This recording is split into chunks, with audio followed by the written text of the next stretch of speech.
The Deputy Speaker of the House of Representatives, Honorable Benjamin Kalu, has raised concern over the rising number of uneducated girl children and the numerous incidents of sexual gender-based violence in the country.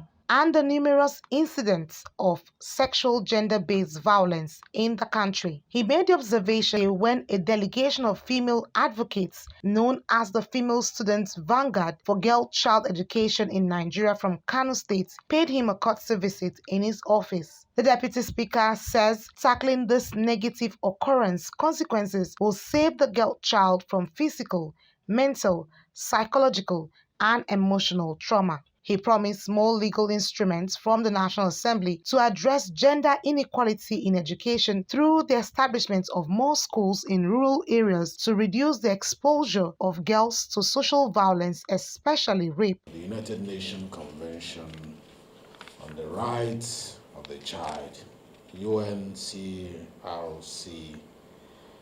many girls in our nation face formidable barriers to accessing education.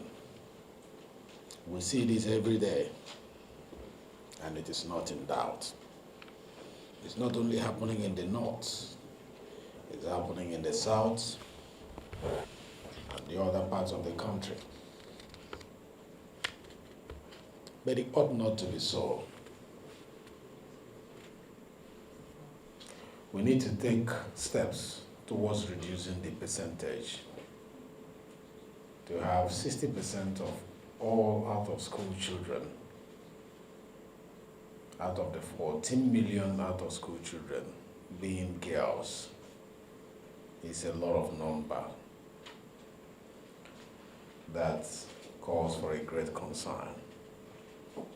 Furthermore, the current abductions and violence in the country pose a serious threat to girls' education, particularly in the northeastern region, where attacks on schools and the abduction of female students have become tragically common.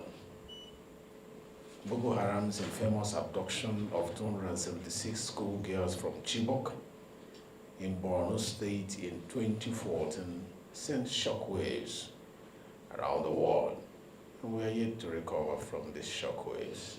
President of the group, Khadijat Suleiman, told the Deputy Speaker that the purpose of their visit is to congratulate him on his well-deserved emergence as Deputy Speaker and to solicit his support for further advocacy on girl child education and more legislative provisions for the girl child. Meaningful reduction in women illiteracy in Africa by getting more girls into school and paying the tuition fee of indigent female students in a bid to minimize prostitution in our campuses of higher learning.